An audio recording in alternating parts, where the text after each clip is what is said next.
Bueno, en la lección anterior hemos introducido el tema de la historia de Estados Unidos y hemos ofrecido una serie de líneas básicas desde el materialismo filosófico para entender esta cuestión. Y ahora, pues una vez que hemos profundizado ligeramente en lo que es el origen de la democracia norteamericana, pues vamos a comenzar con lo que fue el nacimiento de los Estados Unidos del norte de América.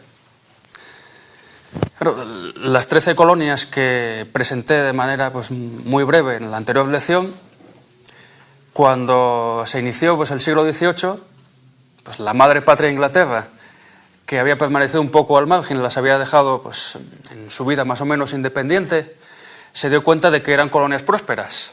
Y entonces lo que pretendió fue algo muy sencillo: sacar provecho de ellas, sacar rédito. Entonces empezó a controlarse más lo que era el ordenamiento colonial de aquellas 13 colonias. Y de hecho, ya a mediados del siglo XVIII, se puede apreciar que existe ya una cierta diferencia y un cierto malestar y enojo de lo que son los norteamericanos, los yanquis, que por lo visto era una traducción, digamos, vulgar, era la manera en la que los indios pronunciaban el nombre inglés, por lo visto, el yankee viene de ahí. Entonces digamos que ya a mediados del siglo XVIII se empieza a apreciar una diferencia ya grande, un rencor entre lo que son los norteamericanos y lo que son los ingleses, pese a que supuestamente provenían todos del mismo tronco. Además, en el contexto de lo que eran los imperios europeos de esa época, existía ya una cierta rivalidad, sobre todo entre lo que era el bloque España y Francia, unido por la rama borbónica en los llamados pactos de familia, y lo que era Inglaterra. Y entonces, en 1756, como sabemos, se inició la Guerra de los 7 Años, en la que los norteamericanos de las 13 colonias se vieron involucrados frente a los franceses que estaban en el Canadá, que eran muy poquitos. De hecho, creo que no llegaban ni a 100.000, cuando en las 13 colonias ya debía de haber 2 o 3 millones de habitantes. De hecho, creo que había casi 4 millones de habitantes en el contexto de lo que fueron los años de la independencia. Y precisamente de esa guerra de los 7 años, España y Francia salieron mal paradas. El famoso Tratado de París le arrebató a Francia el Canadá, que se lo quedó Inglaterra. Y entonces las dos ramas borbónicas, la española y la francesa, huyeron una manera de cobrarse venganza. ¿Cómo? Intentando favorecer la independencia de los Estados Unidos, para fastidiar a Inglaterra de alguna manera. Claro, aquello resultaba también un problema, sobre todo desde la perspectiva de España, porque el reconocer o ayudar a un Estado independiente, que además era mucho más grande de lo que podía ser era mucho más grande, más poblado que lo que eran las zonas fronterizas del Imperio Español. Es decir, en la zona de Texas, en Florida, había muy poca población. Y de hecho, aquel nuevo Estado podía favorecer y podía provocar por imitación la independencia de los virreinatos americanos. De hecho, el conde de Aranda advirtió claramente de que aquello no podía ser una empresa desastrosa para España, y de hecho en aquel contexto creo que fue donde él sugirió, dentro del ortograma, diríamos, de los planes y programas del Imperio Español, la independencia controlada de los virreinatos americanos, o fundar unas 3 monarquías, ¿no? Coincidiendo con 2 o 3 monarquías, coincidiendo con varios de los virreinatos, donde poner en cada una a un príncipe. Entonces, de alguna manera evitar la independencia provocándola. Y de hecho España ayudaba a la independencia de Estados Unidos, de esas 13 colonias, bajo una condición: que no firmaría tratados con esas 13 colonias, es decir, ayudaría de manera subterránea, pero no se comprometería oficialmente. De hecho, John Jay, que fue enviado a la Corte de Madrid a negociar con España, se encontró con todo tipo de negativas. Entonces, lo que sí hizo España, al parecer, fue fundar una especie de empresa llamada Rodríguez y Hortález para digamos, nutrir de armas a los rebeldes norteamericanos.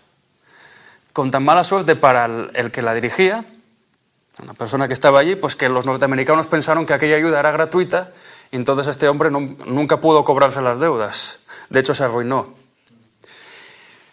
Pero claro, la independencia de esas 13 colonias no es que fuera algo fomentado solamente desde fuera, es que ya existía, como señalé hace un momento, un cierto rencor que fue creciendo porque a los norteamericanos les subieron los impuestos.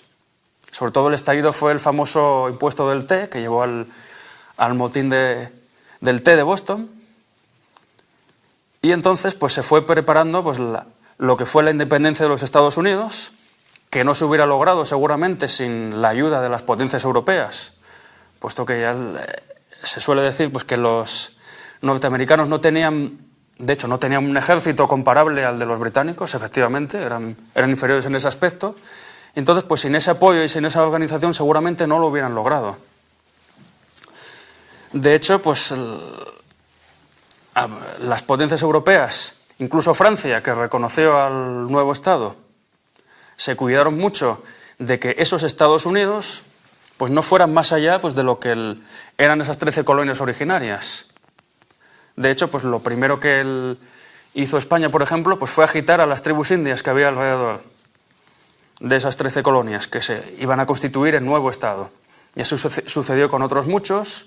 Los tratados el tratado posterior que firmaron Inglaterra, Francia y España se aseguraron, pues, por ejemplo, Inglaterra se aseguró de que no hubiese comercio entre Estados Unidos y las Indias occidentales, por ejemplo.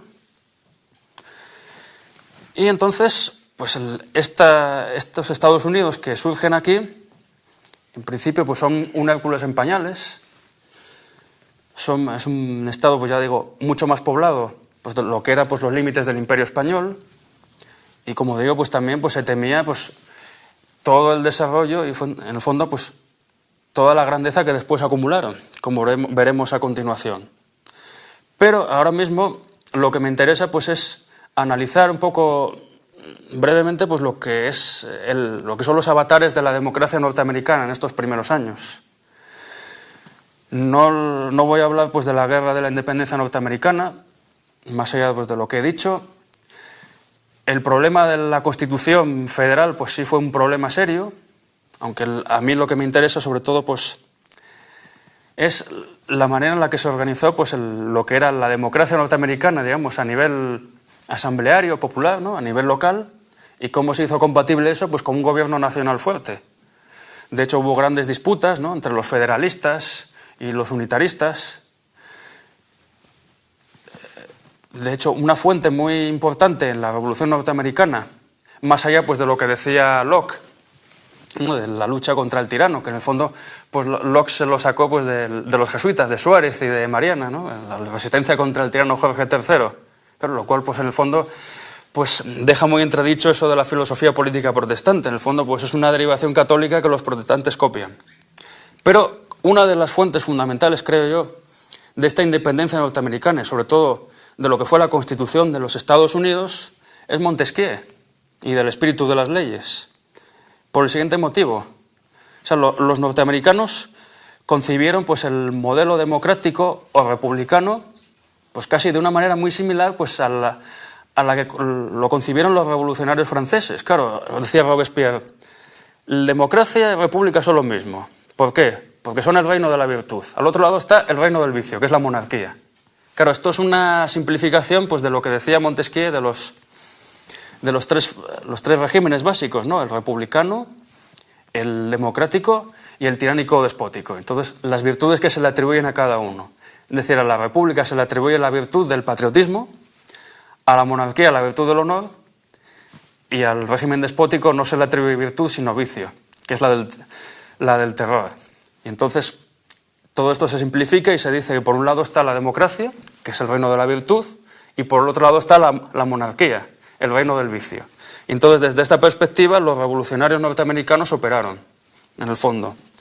Y también desde la distinción que utilizaba precisamente Montesquieu entre democracia y aristocracia.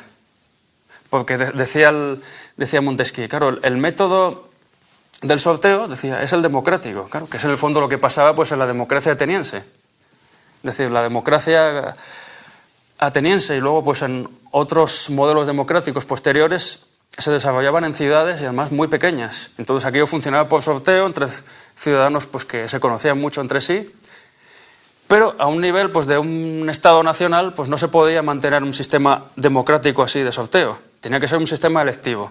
Este sistema es aristocrático. Es decir, el sorteo es democrático, la elección es aristocrática. Y entonces Madison, creo que planteó precisamente la distinción entre democracia y república como una variante pues, de esta distinción entre democracia y aristocracia, que en el fondo pues, viene de Aristóteles. Y de hecho, pues aún existe hoy. Pues, el presidente de los Estados Unidos se elige mediante una suerte de sufragio indirecto. Es decir, existen los votos populares, pero luego a su vez cada estado tiene asignado unos votos electorales. De tal manera pues, que lo que fue la democracia norteamericana, sobre todo en esos primeros años, pues era una democracia a nivel, diríamos, local, pero luego a nivel nacional, de la elección del presidente de los Estados Unidos, pues era una suerte de aristocracia. De hecho, pues los dos partidos que se constituyeron al principio, que eran el demócrata republicano, o sea, recogiendo democracia y república, y el federalista, pues estaban formados pues, por la aristocracia de plantadores de Virginia y de comerciantes de Nueva Inglaterra. Es decir, una suerte de aristocracia, el sufragio era censitario, había que ser propietario para ser elector, y eso funcionó así durante bastantes años. Pues prácticamente pues hasta la irrupción en la política norteamericana de Andrew Jackson, que había sido un general muy caracterizado, había tenido una experiencia vital pues, muy notable, había sido un héroe de la independencia norteamericana pues, cuando era muy joven, prácticamente adolescente, había sido un general victorioso en sus luchas contra los semínolas, contra el Imperio Español, contra el Imperio Británico. Entonces, era una figura que sugirieron que podía ser presidente de los Estados Unidos. Y entonces él, en 1824, se postuló como candidato a presidente.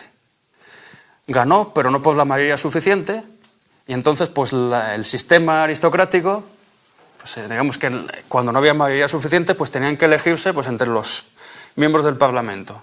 Y entonces a él le desplazaron de la elección, fue elegido John Quincy Adams, y en el segundo turno, que tocaba la vicepresidencia, también le desplazaron. Y entonces dijo, esto es un sistema tramposo. Y por lo tanto se extinguió el Partido Demócrata Republicano, que era el único que quedaba entonces, porque el federalista pues, ya había desaparecido, y formó lo que llamó el Partido Democrático. Exigió pues, el sufragio universal, bueno, universal pues, en el sentido que se entendía entonces, el voto masculino, y se postuló frente al Partido Nacional Republicano restante, de tal manera pues, que en 1828 ganó por abrumadora mayoría. De hecho, pues, suelen decir que Jackson pues, no solo fue una especie de revolucionario que cambió todo el sistema, sino que además pues, él fue el que fundó de alguna manera pues, el populismo, ¿no? Que está tan de moda ahora con Hugo Chávez, que ha vuelto a ganar las elecciones.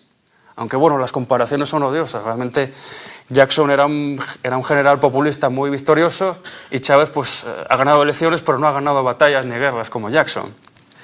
La cuestión es que, como dice Tocqueville, pues la erupción de Jackson supuso el triunfo de la democracia. Diríamos, el triunfo de la democracia en un sentido populista, lo cual a Tocqueville pues, le asusta, pues porque Tocqueville, que es aristócrata, pero veía como inevitable pues, que la democracia triunfe, porque dice que voz del pueblo es voz de Dios. Entonces lo que le preocupa es el despotismo de la mayoría, es decir, que la mayoría tome malas decisiones. Y de hecho pues, Jackson pues, cambia muchísimas cosas. De hecho pues, forma lo que después se denominará como la camarilla, es decir, un grupo de asesores que están en torno suyo, que le asesoran y que se marchan cuando el presidente se va. Y luego pues vuelve a entrar otra camarilla con el nuevo presidente. Y una de sus grandes hazañas, por así decir, pues fue la lucha contra el Banco Central de los Estados Unidos, que concedía créditos a los colonos para que pudieran ir a colonizar las tierras hacia el oeste y hacia el sur. y que precisamente, pues en virtud de los ciclos del capitalismo que conocemos, pues todos aquellos créditos habían provocado pues una expansión inflacionaria, no se habían podido realizar y había llegado una gran crisis. Entonces el programa de Jackson era: hay que acabar con el Banco Central de los Estados Unidos. De hecho, pues llegó un momento de decir que los banqueros estaban conspirando para destruir aquella gran nación. Y hubo un momento ya que dijo: este banco quiere acabar conmigo, pero yo voy a acabar con él. Y de hecho acabó con él. O sea, de hecho, el Banco Central de los Estados Unidos desapareció en su época y fundó una serie de pequeños bancos que de alguna manera pues solucionaron el problema, lo parchearon, pero luego lo volvieron a reproducir porque en el fondo las crisis en el capitalismo son inevitables. Entonces, Jackson pues supone la erupción pues, de realmente un cambio sustancial, o sea, supone un cambio en la democracia norteamericana, que había sido de carácter aristocrático, y que él, a partir de entonces, aglutinaba el Partido Democrático, como se decía, a todos los inmigrantes que estaban llegando a Estados Unidos. Inmigrantes pues, que necesitaban tierras también y que necesitaban pues, de la expansión hacia el oeste y hacia el sur, de lo que hablaremos ahora enseguida. De hecho, pues el Partido Demócrata provocó un caso muy curioso, es que los republicanos, que eran considerados pues, como una suerte pues, de aristócratas, es decir, de un grupúsculo elitista, que como decía Jackson, estaban conspirando para destruir Estados Unidos, y entonces se refundaron como partido Whig, en el sentido de los Whigs y los Tories británicos, es decir, los Tories eran los conservadores y los Whigs eran lo que después se llamarían los liberales, los que luchaban contra los abusos de la monarquía. De hecho, ellos decían luchar contra los abusos de un monarca absoluto, el rey Andrés I. Y los demócratas, pues durante un tiempo, pues mandaron la política norteamericana, pero ellos mismos tenían un problema interno que provocó su escisión, que fue el problema pues, de la esclavitud. Es decir, en el sur de los Estados Unidos, el sistema económico imperante pues, era el de los esclavos, porque eran ellos los que recogían el algodón, que era la materia prima pues, para la sociedad industrial que se había ido formando en el norte de los Estados Unidos. Un sur pues, que había ido quedando, o que iba quedando pues, cada vez más apartado de todo, pues, porque las vías de comunicación, las vías férreas y todos los sistemas de comunicaciones pues, iban haciéndose sobre todo por el noroeste. Entonces el sureste, que había sido el pivote central del nacimiento de Estados Unidos, iba quedando pues, más retrasado. Y entonces, en ese contexto, pues, personajes dentro del Partido Democrático como John Calhoun o Henry Clay precisamente defendían las tesis del anulacionismo. Es decir, lo que defendían es que los estados se habían incorporado libremente al Estado federal norteamericano y en virtud pues, de ese libre acuerdo, diríamos, de ese contrato, podían separarse. Eso provocó graves tensiones. De hecho, en tiempos de Jackson, Calhoun se llegó a proclamar como presidente de la Confederación del Sur en 1832 y en el fondo la secesión estuvo a punto de realizarse en ese momento. No llegó a realizarse, como bien sabemos, hasta mucho después, y lo que sí sucedió es que el Partido Democrático se extinguió, o sea, se fundó en 1850 lo que viene a ser el Partido Demócrata actual, y por el otro lado se separaron los anulacionistas, o sea, los que defendían la secesión de los estados del sur. Y de hecho, pues todo el problema del norte y el sur estalló pues, en tiempos de Abraham Lincoln, el líder que había reconstituido el Partido Republicano, y en el fondo pues, estalló la guerra de secesión norteamericana, o guerra civil, porque no hubo secesión efectiva, que provocó después que los Estados Unidos pues, siguieran su curso. Efectivamente, Estados Unidos hubiera sido muy distintos si hubiera existido pues, un Estado federal en el norte y unos Estados confederados en el sur.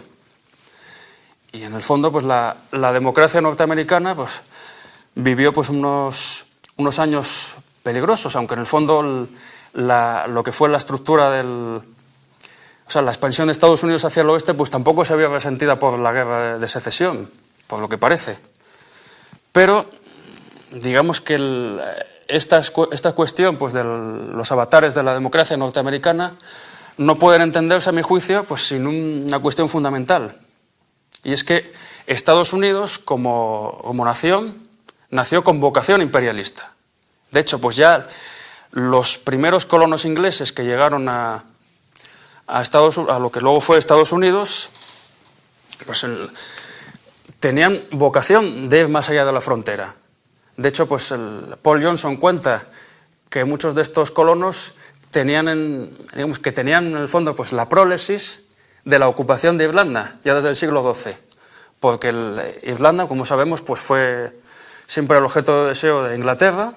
De hecho, pues todavía siguen teniendo el Ulster en sus manos, y ya desde el siglo XII pues, hubo una colonización de Irlanda por Inglaterra. Y de hecho hubo de parte de la corona británica un proceso de apartheid, es decir, por un lado estaba el territorio, pues podríamos decir, anglófilo, o sea, el territorio que hablaba inglés, y por el otro lado pues estaban los otros, la frontera, pues, de alguna manera. Y entonces los colonos británicos tenían prohibido ir más allá de esa frontera. Y sin embargo, la vocación de estos colonos pues era ir más allá. Y de hecho en Estados Unidos esto se reproducirá ya en el siglo XVIII, por ejemplo, con los calvinistas llegados del Ulster, que tenían esa vocación de ir más allá de la frontera. De hecho, pues la idea de una frontera móvil, de que Estados Unidos puede ir cada vez más allá y ir conquistando más terreno, ya estaba prefigurada en planes y programas de los colonos. Y los padres fundadores pues hablaban de un Hércules en pañales. Jefferson, pese a que ha sido considerado pues, el paradigma de un Estados Unidos como una especie de república agraria de pequeñas dimensiones, pues él ya había pensado en un avance imperial, o sea, un avance hacia el oeste. Esas tierras podían ser ocupadas, de hecho pues no estaban muy pobladas. Incluso cuentan como anécdota que la casa que edificó Jefferson miraba hacia el oeste. Ya pensando pues, en esa edificación. Hamilton hablaba de que Estados Unidos era una nación que debía de desarrollar pues, su alto destino, y precisamente en el contexto de lo que fue del dominio del Partido Democrático y su interés de expandirse hacia el oeste y sobre todo hacia el sur, en principio para llevar la esclavitud allí, pero también para fundar nuevos estados, surgió la expresión del destino manifiesto, que es un término que más o menos pues, se iba prefigurando, pero que se acuñó en 1845, lo acuñó el periodista John O'Sullivan, que había fundado la Revista Democrática, que era el órgano de expresión del Partido Democrático y que se había utilizado para promover las campañas electorales, primero de Van Buren, que había sido el asesor principal de Jackson ya en el 1838, y luego especialmente en la campaña electoral de James Polk, un presidente que solo estuvo 4 años en el poder, pero en cuya época pues, Estados Unidos se expandió de manera notable. De hecho, en su mandato pues, se reconoció a Texas como Estado de la Unión, que se había proclamado república independiente previamente, y se llegó hasta el Pacífico, puesto que Estados Unidos se anexionó California, se la arrebató a México. De hecho, pues esta expresión literal de destino manifiesto pues la señala John O'Sullivan pues a propósito pues, en un artículo titulado Anexión, a propósito de si Texas debe ser admitido como nuevo Estado de la Unión. Es decir, Texas era un territorio que pertenecía primero al Imperio Español, después a lo que había sido la América Meridional y después México.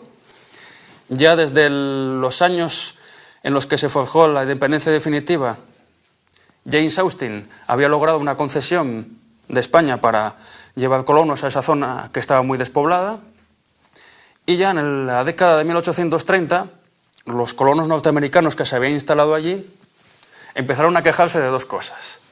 Primero, se decía, nos obligan a hablar en español, nosotros hablamos inglés.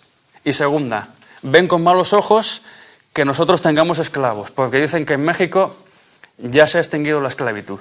Entonces, pues los tejanos norteamericanos que vivían allí pues se rebelaron.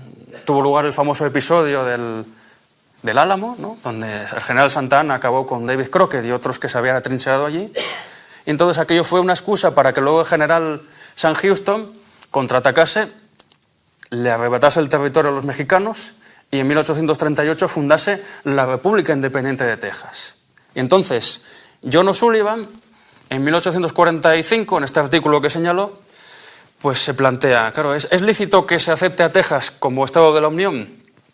Algunos dirán, claro, es que él se le ha arrebatado a los mexicanos y por lo tanto, pues esto sería reconocer una especie de expolio. Entonces O'Sullivan dice que de expolio nada, que de hecho y de derecho puede ser aceptado como Estado. En el fondo, pues solo, por lo visto, con 60.000 habitantes que hubiera en un territorio ya podía ser reconocido como Estado de la Unión a todos los efectos y con plenos derechos como todos los demás. Y en el fondo, pues lo que viene a decir O'Sullivan es que Texas se independizó y sobre todo, pues que ese Estado independiente, al igual de los que se van formando en la frontera norteamericana, en la expansión hacia el oeste y hacia el sur, pues son parte del destino manifiesto de Estados Unidos. El destino manifiesto que les llevará a poblar el mundo y dice que en un siglo, o sea, en 1945, los norteamericanos serán ya 300 millones de habitantes.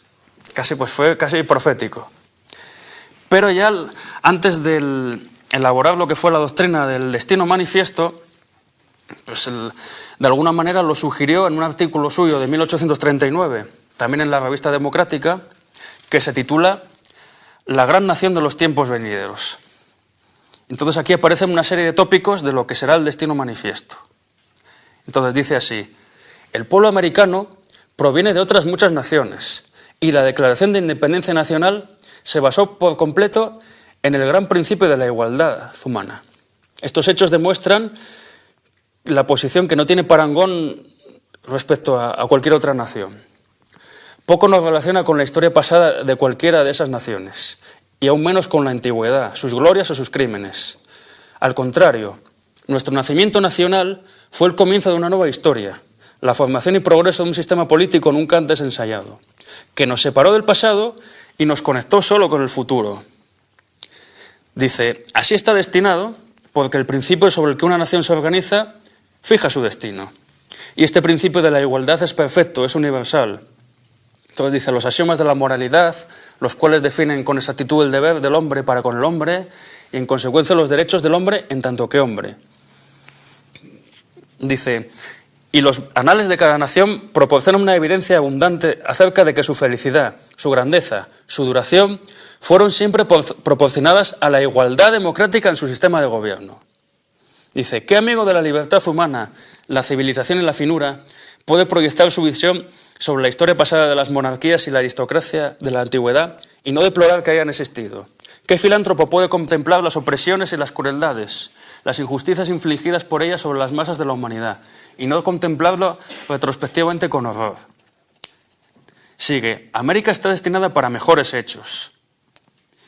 Dice, nuestra gloria sin parangón nos lleva a la defensa de la humanidad, de todas las naciones oprimidas, de los derechos de conciencia, los derechos de la persona.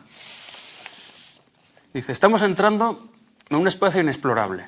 Dice, con las verdades de Dios en nuestras mentes, los objetos de la caridad en nuestros corazones y con una clara conciencia inmaculada del pasado. La providencia está con nosotros y ningún poder terrenal puede frenarnos. El futuro, trascendente y sin fronteras, será la era de la grandeza americana. Somos la nación del progreso, de la libertad individual, de los derechos universales. Debemos avanzar para el cumplimiento de nuestro destino. Libertad de conciencia, libertad personal, etcétera, etcétera. Esto es un extracto del artículo que se titula La gran nación de los tiempos venideros. Y aquí aparece precisamente el destino manifiesto, donde se contrapone, digamos, pues la democracia norteamericana frente a lo que son los sistemas autocráticos europeos, podría decirse. Y entonces aquí ya está planeado, digamos, aquí está el programa de llevar la democracia al resto del mundo, de reorganizar las sociedades políticas del entorno y en el límite pues, de todo el planeta desde la perspectiva democrática. Entonces el destino manifiesto pues, es la forma en la que cristaliza pues, el programa imperial norteamericano. Pero aquí se está hablando pues, de la libertad y de la igualdad, pues, prácticamente casi en el sentido de la Revolución Francesa, pero a su vez pues, está se está apelando siempre a Dios, es decir, el destino manifiesto está ligado a Dios, un Dios que tampoco se sabe muy bien qué tipo de Dios es un Dios cristiano, se dirá, pero no se sabe si es protestante o católico.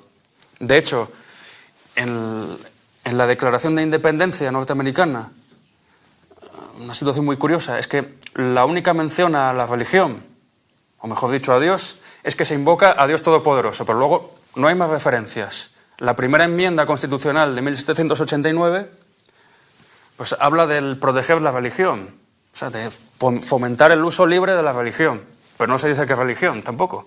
No hay religión oficial, por supuesto, en Estados Unidos, y de hecho pues, bueno, tienen reconocidos un día de acción de gracias, ¿no? Recuerdo pues, de aquella paz que logró William Penn con los indígenas americanos, un día de la oración, donde estuvo nuestro anterior presidente Rodríguez Zapatero rezando con Obama, en uno de los actos más cínicos que uno recuerda, pero no se define esta religión tampoco.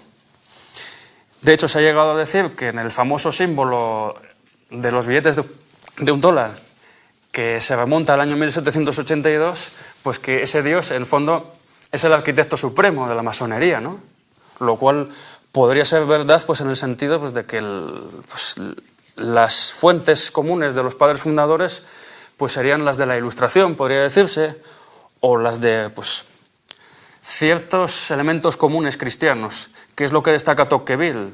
De hecho, Tocqueville dice que tanto protestantes como católicos prosperan en Estados Unidos porque todos ellos se esfuerzan por ser mejores ciudadanos y ninguno se mete en el poder político, es decir, cada uno pues, desarrolla pues, sus virtualidades, que podríamos decir, pero en el fondo pues, no se entrometen en el poder político, como sucede al contrario en el caso del Islam, que cita Tocqueville, donde política y religión, como sabemos, están muy unidas. Y sin embargo, pues, este destino manifiesto, ligado pues, a la providencia divina y a Dios, bueno, de hecho, John O'Sullivan, para rematarlo, pues era católico, es decir, y era el principal propagandista pues, de este destino manifiesto. Pues este Dios, que es el ego trascendental, que diríamos desde el materialismo filosófico, es decir, es un ego que desborda la mera individualidad y que es el que permite rediseñar pues, los planes y programas a nivel histórico, en este caso de Estados Unidos, es el que está justificando de alguna manera el llevar la democracia a todos los pueblos de la tierra. Para empezar, pues a los nuevos estados que se van incorporando, tanto en el sur de los Estados Unidos como hacia el oeste. Entonces, en esta expansión, digamos, de ir más allá de la frontera y de expandir la democracia desde el destino manifiesto, está ya el imperialismo norteamericano, ya fundado. Esto, digamos, que es el origen del imperio norteamericano. El imperio norteamericano pues, no empieza en 1898, sino que empieza ya aquí, en este contexto.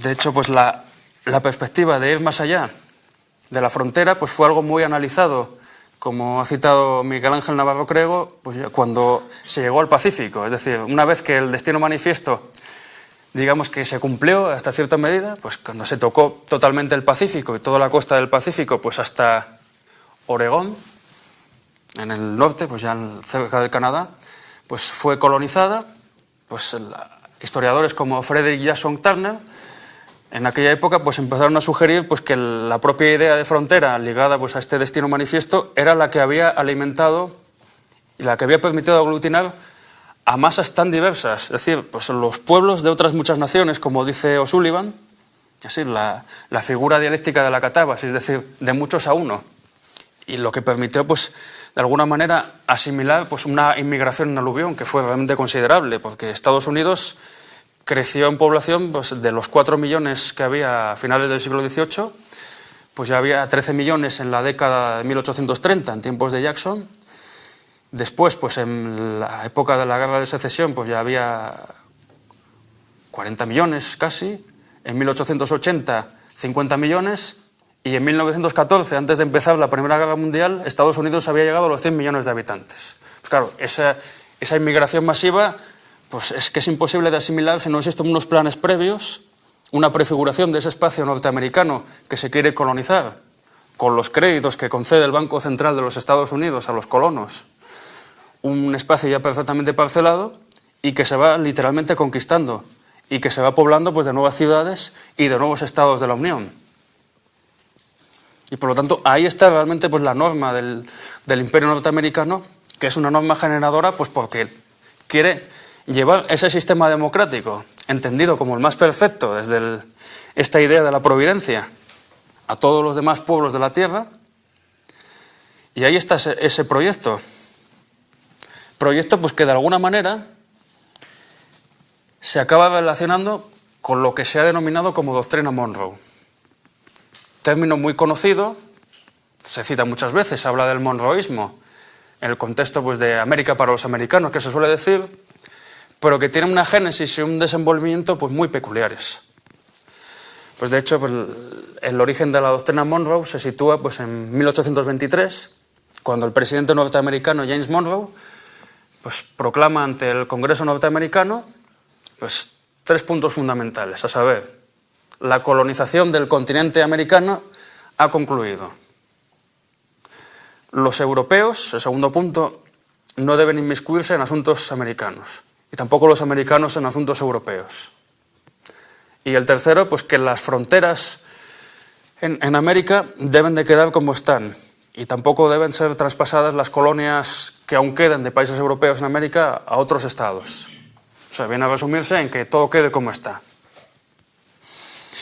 Sin embargo, pues esto no constituye por sí mismo una doctrina, es decir, no es un cuerpo organizado de conocimientos que se haya, digamos que se haya normalizado de manera clara, es decir, pues aquello que decía Spinoza, ¿no? Decía Jesucristo, pues era un doctor. ¿Por qué? Porque enseñaba doctrina. ¿Dónde está esa doctrina? Pues en lo que cuentan los evangelios, los hechos de los apóstoles, claro, eso es una doctrina porque está organizado. Sin embargo, pues la doctrina de Monroe pues no es como tal una doctrina. De hecho, pues hasta después de la Guerra Civil Norteamericana pues no se habló de doctrina de Monroe propiamente. Existía el mensaje de Monroe al Congreso, pero no se había denominado como tal. Y en el fondo, pues la doctrina de Monroe empezó siendo, pues fueron 3 enunciados con un propósito muy modesto. A saber, Estados Unidos, pues como decimos, ya había nacido con vocación imperial. Y de hecho, pues en el año 1812, pues aprovechando pues, las guerras napoleónicas en las que estaba envuelta Inglaterra también, intentó de alguna manera pues, expandirse. ¿Cómo? Pues conquistando el Canadá, que estaba entonces en manos de los británicos. De hecho, pues hubo varias batallas en 3 frentes, uno de ellos fueron los Grandes Lagos, donde ya se ensayó pues, lo que fue el sistema de tracción a vapor de los barcos, que Robert Fulton lo ensayó ya con cierto éxito. Sin embargo, pues los norteamericanos no disponían de un ejército muy nutrido en aquel momento y los británicos eran muy superiores. Entonces pues se llegó al espectáculo bastante desastroso de que Inglaterra pues avanzó hasta Washington, se encontraron ante el Capitolio y dispararon contra él, en una escena pues que recordaría pues a películas como Independence Day o algo parecido. Es decir, aquello fue un desastre para Estados Unidos y se acabó firmando una paz donde pues, se dejaron las fronteras más o menos pues, como estaban y Estados Unidos se comprometió pues, a no meterse en esas aventuras con la madre patria Inglaterra. Es decir, los norteamericanos fueron progresando hacia el sur porque el Imperio Español pues, era débil en Florida y México después fueron progresando hacia el oeste porque no tenían demasiados obstáculos, pero hacia el norte la madre patria Inglaterra les dijo que no. De hecho, pues Estados Unidos había nacido en el contexto pues, de estas luchas entre los imperios europeos. Y entonces, cuando en 1823 pues se plantea desde la Santa Alianza, por ejemplo, pues que el Fernando VII vuelva al trono español, como de hecho volvió, con los 100.000 hijos de San Luis que derrotaron al gobierno liberal español, entonces, pues el zar de todas las Rusias le plantea a Fernando VII, ni más ni menos, que utilizar pues, las bases que tiene en Alaska y en algunos lugares pues, de Norteamérica para recuperar el Imperio Español. Una perspectiva pues, que aterra tanto a Inglaterra, que ve pues, que se puede formar otra vez un imperio español, como a Estados Unidos, que se ha cuidado ya desde el primer momento de reconocer a los nuevos estados hispanoamericanos que han ido surgiendo. De hecho, en 1822, Monroe mandó una legación, bueno, varias legaciones para reconocer pues, a la América Meridional, luego México, a la Confederación Argentina, a la Gran Colombia, a Chile y a Perú. Es decir, se adelantó pues, para que América fuese independiente de las guerras europeas, por así decir. Y de hecho, pues, un detalle pues, que no ha sido normalmente muy mencionado, pues, en los congresos de Simón Bolívar de la Gran Colombia, en el Congreso de Angostura de 1819 y en el Congreso de Panamá de 1826, hubo representantes norteamericanos. Es decir, pues la Gran Colombia de Simón Bolívar de alguna manera nació muerta, porque ya no era, digamos, una Hispanoamérica en el sentido de nuestra América, sino que en el fondo pues, ya empezaba a vislumbrarse como proyecto panamericano. Proyecto panamericano que corresponde a Estados Unidos y que tiene que ver con la doctrina de Monroe. Doctrina pues, que tenía, como digo, unos intereses muy modestos. Pues a saber que la Santa Alianza no volviera a entrar en América y sobre todo Estados Unidos, que se sentía débil, pues que no sufriera otra vez pues, los acosos de los imperios europeos. Claro, aquello en aquel momento era más intencional que efectivo, puesto que, como digo, Estados Unidos no disponía pues, de grandes medios para llevar a cabo y acometer la doctrina de Monroe, pero que más adelante sí se vislumbraría que Estados Unidos, con el destino manifiesto en una mano y con la doctrina de Monroe en la otra, pues empieza a imponer lo que se denominará la política del Big Stick o del gran garrote. Es decir, Estados Unidos plantea, pues, como una de las versiones que ha señalado Carlos Pereira en el mito de Monroe, una de las versiones de la doctrina Monroe, es decir, América para los americanos significa que los americanos imperan sobre América. Es decir, Estados Unidos del norte de América es Estados Unidos de América porque son un imperio que puede reorganizar el resto del continente americano. De hecho, pues, otro de los postulados de la doctrina Monroe, que las fronteras no debían moverse, pues sí se movieron.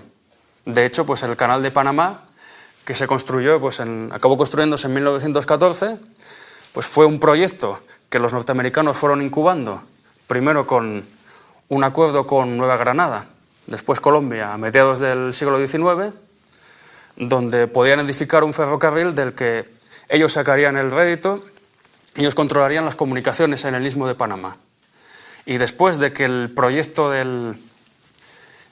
francés de hacer un canal similar al que habían hecho en Suez, en Egipto, pues fracasase, pues Estados Unidos promovió la independencia de Panamá, pues de Colombia, se fundó pues la República de Panamá, que fue la plataforma desde la que pudo construirse el canal, la vía interoceánica. Es decir, la doctrina Monroe ahí operó de una manera en la que las fronteras pues eran móviles. Es decir, Estados Unidos como imperio podía reorganizar el continente americano de tal manera pues que favoreciese en este caso sus intereses. Unos intereses que podrían decirse que en esta ocasión pues tenían un carácter desde luego más depredador, porque de hecho Panamá, los réditos que saca del canal interoceánico apenas le llegaban para pagar pues lo que se debía pues del usufructo del ferrocarril que habían construido los norteamericanos. Y de hecho pues la doctrina de Monroe pues en este sentido pues ha ido modificándose a lo largo de los años, pero en el fondo pues es una perspectiva de panamericanismo donde Estados Unidos pues es el organizador de América. Y ya por último, precisamente el ataque principal, o sea, la contradicción a otro de los puntos de la doctrina Monroe es el tema de las colonias europeas. De hecho, pues uno de los casos paradigmáticos es el de Cuba. O sea, Cuba había sido ambicionada ya desde el principio por Estados Unidos, en principio para llevar allí pues para llevar más plantaciones, para más esclavismo. De hecho, pues desde la perspectiva más fanática del destino manifiesto, pues el propio John O'Sullivan, que había acuñado el término, patrocinó una expedición de filibusteros para la de Narciso López para hacerse con Cuba, algo que fue reprochado por el propio gobierno norteamericano, porque ellos efectivamente veían que Cuba podía ser suya, pero que era más conveniente que de momento se quedase en manos españolas, que acabaría cayendo como fruta madura. Incluso luego pues en Nicaragua la famosa expedición del filibustero William Walker, que acabó siendo fusilado por los propios norteamericanos. Y de hecho, pues la guerra de Cuba, de alguna manera, tuvo un punto de inflexión, por lo menos simbólico, dentro de lo que fue la consideración de Estados Unidos como gran potencia mundial. Porque, de hecho, desde nuestra perspectiva diríamos que España, que ya estaba muy debilitada, pues no podía hacer nada frente a Estados Unidos. Sin embargo, pues la perspectiva en ese momento pues era muy distinta. Más bien se pensaba que Estados Unidos era la que no podía hacer nada frente a España. De hecho, pues el ejército norteamericano, pues pese a que nosotros hoy día pues nos imaginamos la sexta flota y todos los avances que podemos ver en el ejército de Estados Unidos, no era un ejército tampoco muy numeroso. De hecho, el cuerpo de marines que había surgido con la independencia norteamericana había pasado pues en un siglo apenas de 3.000 a 11.000 efectivos aproximadamente. Sí es verdad que el ejército norteamericano estaba a la vanguardia en todos los sentidos, de los acorazados, del armamento, y también es verdad que Estados Unidos disponía de una ventaja geográfica indiscutible, porque Cuba estaba al lado de la costa este. Pero precisamente lo que por un lado era una desventaja también podía ser desventaja, puesto que varios refuerzos que llegaron desde Los Ángeles, varios acorazados, como todavía no existía el Canal de Panamá, tuvieron que doblar el Cabo de Hornos, como si fueran Juan Sebastián Elcano.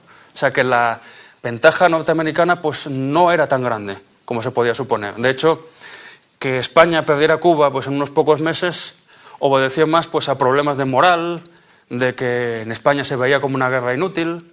Los norteamericanos habían puesto mucho énfasis en aquella espléndida guerrita, como decían. De hecho, montaron una gran campaña de propaganda, sobre todo tras la voladura del Maine, y sobre los supuestos abusos que estaba cometiendo España. Hearst y Pulitzer, desde sus respectivos periódicos, organizaron esa campaña, y Estados Unidos pues le arrebató Cuba a España, pero también Filipinas. Y entonces pues la perspectiva de Estados Unidos ya parece que no solo se ciñe a lo que es la doctrina Monroe, sino que parece ya dispuesta, una vez que se ha superado la última frontera del Pacífico, parece destinada, pues el destino manifiesto otra vez, a enfrentarse a las potencias europeas. De hecho, pues hay un lema muy curioso en el himno del Cuerpo de Marines. Dicen, hasta más allá de Trípoli o algo así, porque en 1801 los marines norteamericanos tuvieron que ir a Trípoli a combatir la piratería berberisca porque atacaban los barcos norteamericanos. Y entonces, ciertamente, Estados Unidos tiene que ir a Trípoli y más allá, pero eso lo tendremos que ver en las siguientes lecciones.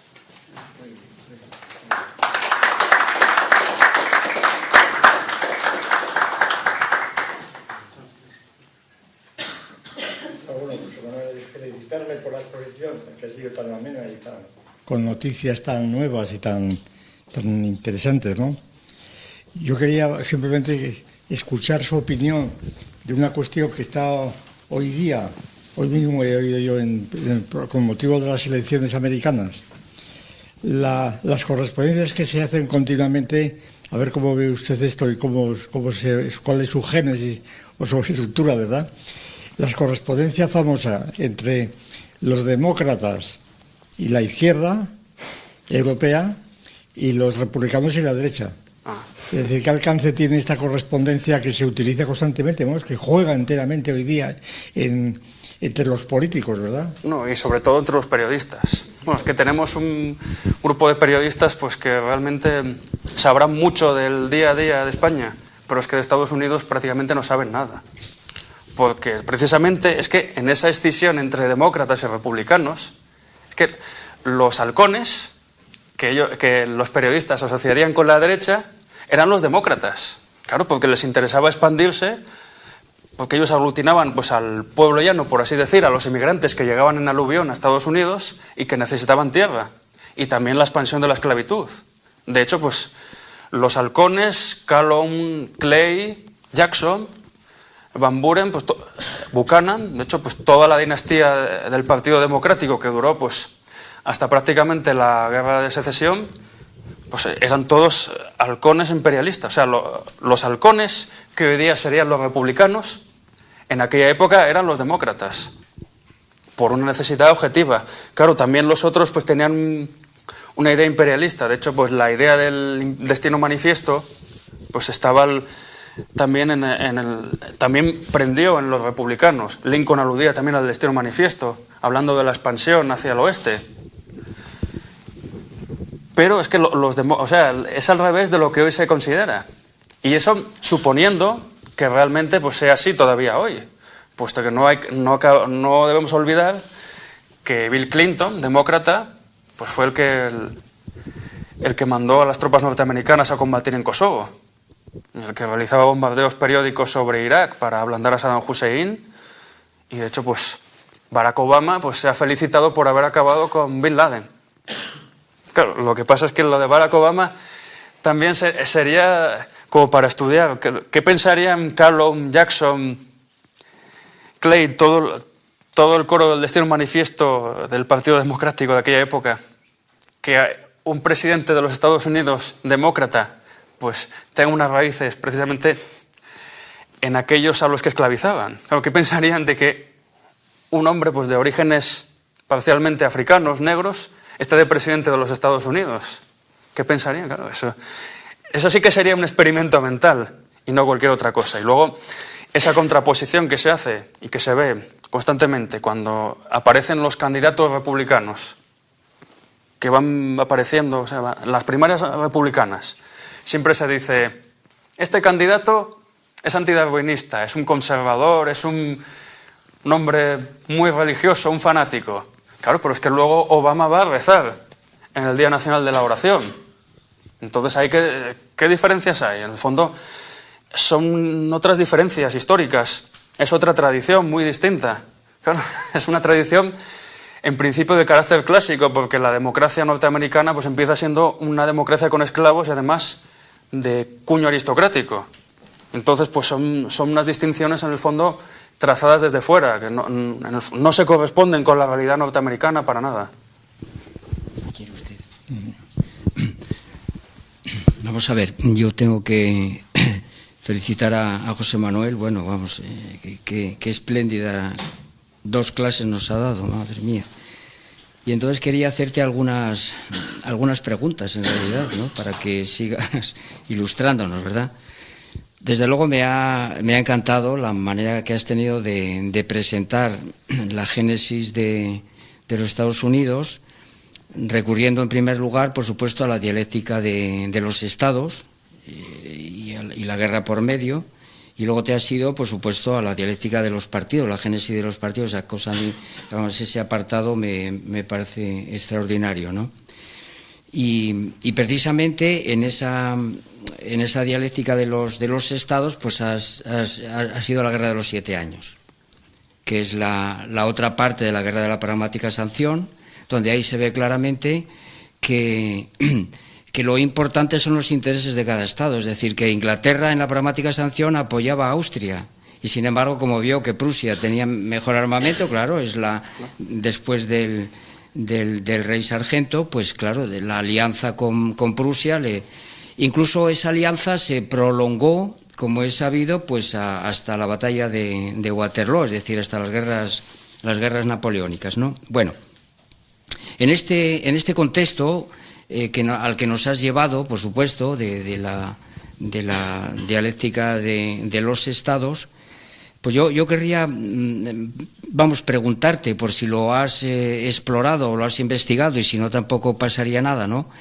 Es, de la misma manera que tú has involucrado en el desarrollo del esclavismo antiguo a Aristóteles, si has explorado por casualidad, esto preguntártelo, las posibilidades que podría ofrecer, o si incluso preguntártelo a ti, si crees que puede tener potencia, la obra de Hume, con respecto, la obra de Hume, que como se sabe fue secretario del general Clair, y que pues muere en el 1767, es decir, que él vivió todo este fenómeno de lo que sería, pues eso, la efervescencia de la génesis del núcleo de los Estados Unidos en las 13 colonias, ¿verdad? Después del famoso conflicto que tú has expuesto acerca de los impuestos sobre el té, ¿no? si te parece a ti que la obra de Hume, pues podría, puesto que tú has recurrido a lo que sería la tradición francesa, es decir, a Montesquieu y a Rousseau, para tratar de explicar lo que ocurrió allí, si hay posibilidad de explorar desde la óptica propiamente inglesa, es decir, la obra de Hume, la obra política de Hume, no su ética, no su tratado de la naturaleza, sino sus ensayos políticos, si eso permite de alguna manera dar cuenta de ese proceso en el que también había esclavos, que también había esclavismo y era de otra índole, ¿no? Esto por un lado. Y por otro lado, como también has mencionado a Marx, ¿hasta qué punto es bien sabido que Marx, por supuesto, cuando hace el análisis en el Capital de las crisis, pues precisamente, a mi juicio, uno de los grandes logros o de las grandes luminosidades del pensamiento marxista es haber dado cuenta justamente de ese colapso inglés que no le permite ir más allá, que realmente tiene que abandonar, como has dicho tú, pues ciertas factorías porque no tiene para financiarlas, ¿no? Y entonces, ¿hasta qué punto también la obra de Marx puede también permitir ofrecer a mutatis mutandi, como has puesto tú el ejemplo de Aristóteles, estos procesos de la génesis de los Estados Unidos? Y luego, finalmente, como has hablado te has decantado, ¿no?, por lo que sería el ego trascendental americano, pues en qué momento, o si se te ha pasado a ti por la imaginación el establecer dos momentos en el imperialismo americano, aún admitiendo que esto que tú planteas me suena a mí a imperio metapolítico, ¿verdad? Pues en qué momento los Estados Unidos, su imperialismo es simplemente diapolítico, o si no cabe esa distinción y crees que ya desde sus orígenes el imperialismo americano pues está pensado siempre en esta segunda perspectiva. Bueno, sobre la primera cuestión, pues la verdad que la influencia de Hume aquí pues no la he analizado. Evidentemente, pues la influencia inglesa pues en Estados Unidos existe y se puede ver constantemente. De hecho, pues muchos autores reivindican esa tradición. De hecho, la reivindican tanto pues que acaban asumiendo la leyenda negra que los propios ingleses han asumido a la hora de ver a España y a Hispanoamérica. Kaplan, por ejemplo, es algo sorprendente, un sujeto que sabe tanto de la antigüedad, que conoce también pues el presente, Robert Kaplan, del que voy a hablar pues mañana. Pues sin embargo, como solo se ha leído, para hablar del Imperio Español y de España, a Edward Gibbon y a Prescott, pues vamos, España es lo peor. O sea, los curas españoles, los católicos, son más fanáticos que los ayatolas. Hernán Cortés era un criminal, no era como los peregrinos, que eran, dice, hijos de la Reforma y la Ilustración, y otras muchas lindezas que realmente sorprenden, porque pues hay autores norteamericanos como Philip Powell o el famoso Kirkpatrick, pues que han hablado del Imperio Español de manera muy bien. Uno de los conquistadores españoles, el árbol de odio que decía Powell en una de sus obras, que ha desmontado la leyenda negra y sin embargo pues ni siquiera lo menciona, vamos, no ha debido de haberlo leído. Entonces, pues esa influencia inglesa, yo lo que he querido pues en estas dos primeras lecciones es, digamos, mediatizarla un poco, dejarla un poco entre paréntesis para ver que hay otras influencias. Claro, la segunda cuestión que me señalas del tema de Marx y de las crisis del capitalismo, pues tiene su interés porque precisamente, tomando como ejemplo la historia de los Estados Unidos, muchos teóricos liberales o anarcoliberales quieren ver ahí pues una especie de Estado mínimo, ¿no? O sea, sería una sociedad que se desarrolla libremente, sin el Estado. Esto lo dice este anarcoliberal, ¿cómo se llama? Austriaco, bueno, no me acuerdo cómo se llama ahora. Pero vamos, ¿quién? Hayek. No es Hayek, es otro peor. No, ni Higgins ni Mises, no, es otro mucho peor, no me acuerdo cómo se llama. En fin, pero vamos, que él defiende que el Estado sobra, por supuesto, y que Estados Unidos es un ejemplo, claro. Pues menudo anarcoliberalismo que Estados Unidos, el gobierno de los Estados Unidos, para evitar la influencia de los especuladores, fijó un único precio para la tierra. O sea, el acre valía, no me acuerdo, no sé si eran $0,50 o algo así. O sea, precio único. O sea, ahí se ve el libre mercado, para nada, ¿no? El gobierno de los Estados Unidos organizó lo que fue la expansión hacia el oeste.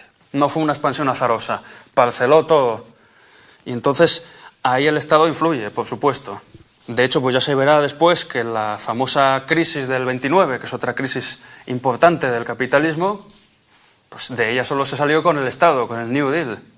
Y de hecho fue una tendencia desreguladora, más bien, de dejar hacer en la época de Calvin Coolidge, la que produjo, sí, un crecimiento exponencial de la economía alrededor del 30%, pero luego una debacle descomunal. Bueno, claro, es que la crisis en el capitalismo es inevitable. O sea, la expansión del capitalismo, como dice Marx, es siempre el crédito. Pero llega un momento que esos créditos no se realizan, ¿no? La tierra pues no ofrece pues, el producto que se esperaba, las rentas que se esperaban, los negocios pues no ofrecen el beneficio necesario, entonces se colapsa el sistema.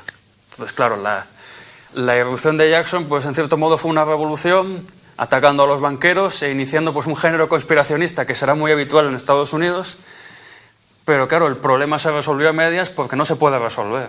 De hecho, pues ya vemos en la crisis actual que el sistema se colapsa y son factores externos como las guerras las únicas que pueden permitir abrir un camino para la recuperación económica. Y ya por último, ¿cuál era la tercera cuestión? Sí, lo del imperio metapolítico. Ya, pues claro, yo hace años, pues mirando la situación un poco por encima, pues decía, Estados Unidos es una prolongación de Inglaterra, es un imperio depredador, acabó con los indígenas, etcétera. Claro, el carácter depredador de un imperio siempre está ahí, ¿no? Porque hay que depredar, hay que sacar de algún sitio. Y de hecho, pues el proyecto de llevar unos planes y programas a toda la humanidad, pues es siempre más intencional que efectivo, porque llega un momento pues que no encaja. El estado del bienestar, por ejemplo, que ha llegado a Europa, pues no se puede llevar a otros países. No se puede hacer el estado del bienestar en China, con más de 1.000 millones de habitantes. Y de hecho, pues cuando se contraponía a Estados Unidos a la Unión Soviética, hablando citando lo del exterminio de los indios y el tema del capitalismo salvaje, pues se ignora, por ejemplo, pues que en la Unión Soviética se planeó la desaparición de los kulaks, por ejemplo, de los pequeños propietarios de tierras, para lograr la colectivización. Lenin ya decía que había que acabar con los ricachos del campo, los kulaks. También Stalin y Dzerzhinsky, el que fundó lo que luego sería el KGB, pues ya sugería que la neutralización de capas enteras de la población permitiría avanzar más rápidamente al socialismo. Y sin embargo esto, que fue programado, pues no implica que la Unión Soviética fuera un imperio depredador. Porque son otras normas, efectivamente. Hay muchas maneras pues, de generar, podríamos decir, hay muchas normas distintas. Claro, la norma de Estados Unidos, aunque está influyendo aquí pues el Dios y la providencia, pues tampoco es una norma calvinista, ni es una norma católica, pues porque es una mezcla, en fondo, de todas ellas. Entonces, claro, ahí aparece Dios como algo trascendental, pero tampoco es un Dios religioso propiamente, porque la piedad, podríamos decir, norteamericana, pues tuvo sus picos. Por ejemplo, al comenzar el siglo XVIII, parece pues que el sentimiento religioso, por así llamarlo, decayó, renació en la década de 1740 con el Gran Despertar, el primer Gran Despertar, luego se eclipsó. Curiosamente, en la época en la que surge la idea del destino manifiesto, empieza un segundo Gran Despertar, claro, con multitud de sectas, de evangélicos, de mormones, pero también de católicos, claro, que eran mal vistos, porque, claro, como los católicos empezaron a ser reconocidos en Estados Unidos, pues se llevaron ahí las diócesis y también los conventos. Entonces a los reformados pues les parecía extraño eso de que la gente se recluyese, ¿no? Entonces empezó a fundar una especie de literatura anticlerical, ¿no?, sobre los conventos, aunque aquello tampoco duró mucho. De hecho, la influencia católica en Estados Unidos a través de la inmigración pues de italianos, de polacos, de irlandeses, pues ha sido muy notable. Y hay un gran empresario católico, hubo también un presidente católico en Estados Unidos que fue Kennedy. Entonces, pues esto, claro, yo decía lo de la masonería pues como un elemento aglutinador, ¿no? Porque de hecho los revolucionarios norteamericanos habían conocido muchas fuentes francesas, alguno había sido embajador en el extranjero, como Franklin, y entonces probablemente la masonería pues funcionaría ahí pues no como una especie de conspiración de los Illuminati ni nada parecido, sino como unos elementos comunes, ¿no?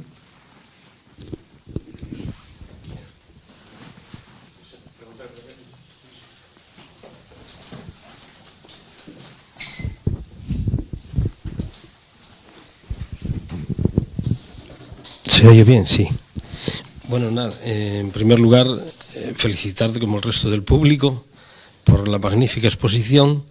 Entonces a mí me gustaría preguntar una cosa muy concreta en relación al 1898, la independencia de Cuba, el papel que jugaron los cubanos en esa independencia, porque el mismo Churchill habla de que los mambises peleaban con muchísimo arranque, ¿no? Entonces, aunque luego no tuvieron prácticamente nada que ver en el tratado de independencia que se firmó. Nada más, ¿cómo ves esas cosas? Bueno, es bien sabido que los Estados Unidos pues permitieron, bueno, no permitieron, sino que favorecieron de alguna manera pues a los independentistas cubanos, pensando también en sus intereses en este caso, y luego pues mantuvieron pues una suerte de protectorado sobre Cuba, pues la famosa ley Helms-Burton, también la base militar de Guantánamo. Es decir, pues aquello estaba muy controlado. O sea, Cuba fue independiente sobre el papel. Hoy día pues ellos presumen de su independencia, ¿no? Claro, invocando a José Martí.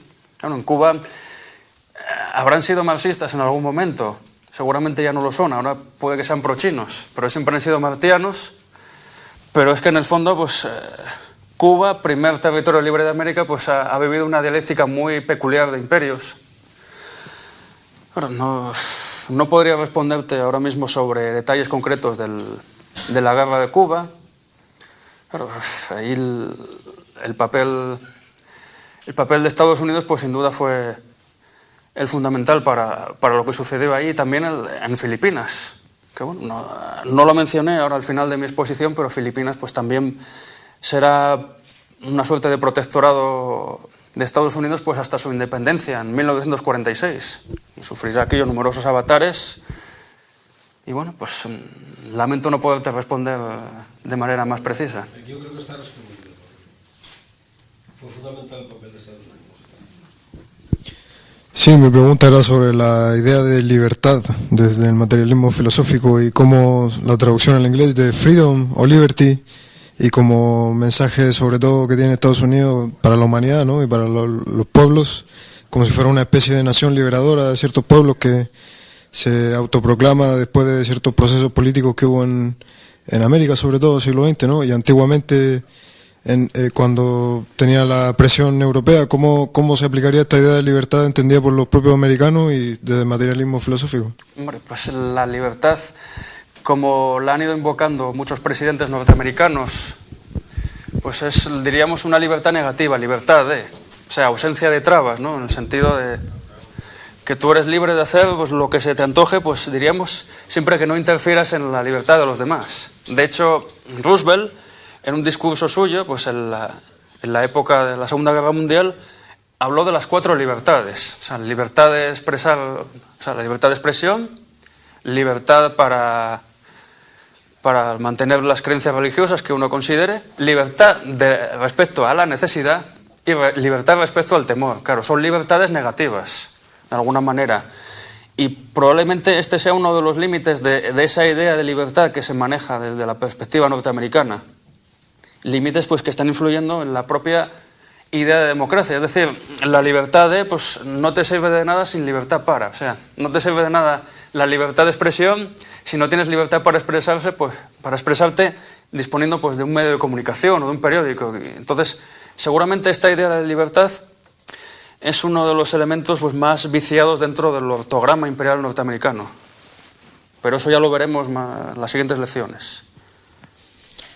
Sí, ante todo felicitar al conferenciante por su gran exposición, y mi pregunta estaba fundamentalmente orientada a conocer un poco cuál podía ser la relación entre la idea de destino manifiesto y la idea de la ética reformista, de la salvación a través del éxito en el trabajo, de la justificación divina por el éxito del trabajo, en la medida en que ambas ideas fueran dirigidas antes que hacia la generación de la generosidad de los demás, hacia la firmeza propia, hacia la preservación propia, tanto a nivel político como a nivel personal.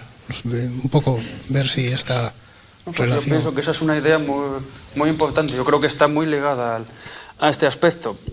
Y de hecho, pues en la historia norteamericana, varios presidentes de Estados Unidos pues eran lo que se denominaba como progresistas. Es decir, eran pragmatistas, ¿no? En el caso de Theodore Roosevelt y de Woodrow Wilson, que uno era republicano y otro demócrata, para que se vea que ahí los partidos no influían. Y de hecho, pues ellos eran pragmatistas y decían que desde el poder realmente pues el político podía mandar y reordenar y hacer cosas que se vieran. Es decir, había pues corrupción a nivel local, por ejemplo. Pues había que cambiar los mecanismos de elección pues a los niveles locales. O, por ejemplo, el Senado se había convertido en el club de los millonarios, que decían. Pues hay que cambiar su elección para que en lugar de que sea un sufragio indirecto, sea sufragio directo. Y luego pues la idea esa de la firmeza frente a la generosidad, yo creo que está influyendo hoy día en Estados Unidos, sobre todo en asuntos tales como el de la reforma sanitaria famosa de Obama. Claro, porque los norteamericanos pues se ven a sí mismos seguramente en la idea del destino manifiesto, que además es manifest destiny, o sea, no elige la palabra... O'Sullivan no habla de fate, que también es destino. De hecho, Mortimer Jerome Nadler, en su Sintopicon, utiliza fate como sinónimo de destino, no utiliza destiny. Y sin embargo, fate tiene aquí un sentido pues más objetivo, es decir, es el hado, en el fondo, el fatum, un sentido más clásico, ¿no? Como una fuerza irrefrenable pues a la que no se pueden oponer ni los mortales ni los inmortales, ¿no? Que todos tenemos un destino del que no podemos escapar. Pero aquí destiny tiene un sentido pues más personal, del forjador de su propio destino, que diríamos, ¿no? Es un sentido más cristiano. Y seguramente pues la idea el rechazo que hay de muchos sectores de la sociedad norteamericana a este caso pues de la reforma sanitaria pues tiene que ver con eso. O sea, el pueblo norteamericano se ha acostumbrado a trabajar y trabajando, logrando el éxito, ¿no? El famoso pues sueño americano, y entonces la idea de que haya un sistema sanitario universal de gente que no ha trabajado pues suena pues como una especie pues de incentivar el no trabajar, ¿no? O sea, incentivar que la gente no trabaje o que por el hecho de existir tengas eso y no seas firme, es decir, no busques tu propia subsistencia. Y probablemente pues ahí en esa idea del destino manifiesto pues esté contrapuesta la virtud de la firmeza frente a la virtud de la generosidad. Pues puede ser en la línea que tú me has sugerido, que me parece que es una idea pues muy importante. Bueno, pues mañana, si no, la siguiente.